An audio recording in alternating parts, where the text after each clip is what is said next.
रायगडच्या रोह्यातील सानेगाव व यशवंतखार येथील परिसरात तब्बल 7 गुरांची कत्तल केल्याची धक्कादायक घटना सोमवारी दिनांक 12 रोजी सकाळी 6 वाजता घडली। तर संपूर्ण तालुक्यात या घटनेचा नागरिकांमधून संताप व्यक्त केला गेला। परंतु 24 तासांच्या आत रोहा पोलीस व गुप्तचर यंत्रणा यांनी मोठ्या शिताफीने सापळा रचून गुरांची कत्तल करणाऱ्या आरोपीस पकडले। आरोपी अनीस पटेल राहणार महापोली गोवंडी वय वर्ष 33 याला अटक करण्यात यश आले।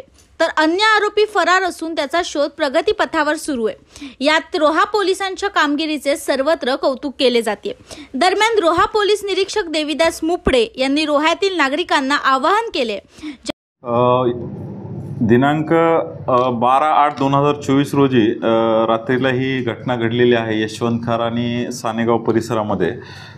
त्यामध्ये त्या घटनेची माहिती मिळताच जे आहे आम्ही तात्काळ कारवाई करत जे आहे त्यामध्ये गुन्हा नोंद केलेला आहे। गुन्हा नोंद करून आम्हाला काही तांत्रिक मदती आणि तसंच गोपनीय माहिती काढून आणि खबऱ्यामार्फत जे आहे तो एक अनीस पटेल नावाचा आरोपी जो आहे महापोली गोवंडी या भागातून आम्ही त्याला ताब्यात घेतलेला आहे।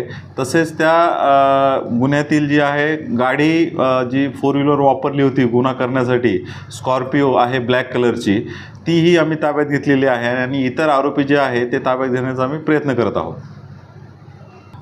या बाबतीत तपास चालू आहे, कारण मागच्या आठवड्यामध्ये जे आहे त्याच भागामध्ये जे आहे 2 इन्सिडेंट झाले आहेत। दोन्ही इन्सिडेंटमध्ये पहिला जो इन्सिडेंट आठवड्याभरापूर्वी झाला होता त्यामध्ये आपण आरोपी जो आहे अटक केलेला आहे। त्यानंतर हा जो इन्सिडेंट परवा दिवशी झाला आहे त्यामध्ये आरोपी जो आहे आपण 24 तासाच्या आत पोलिसांनी अटक केलेला आहे।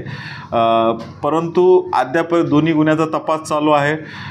तपासामध्ये अद्यापपर्यंत तरी कुठल्या स्थानिक माणसाचा किंवा इतर जो आहे सहभाग असावा अद्याप तरी आमच्या पोलीस तपासामध्ये निष्पन्न झालेलं नाही किंवा निदर्शनास आलेलं नाही।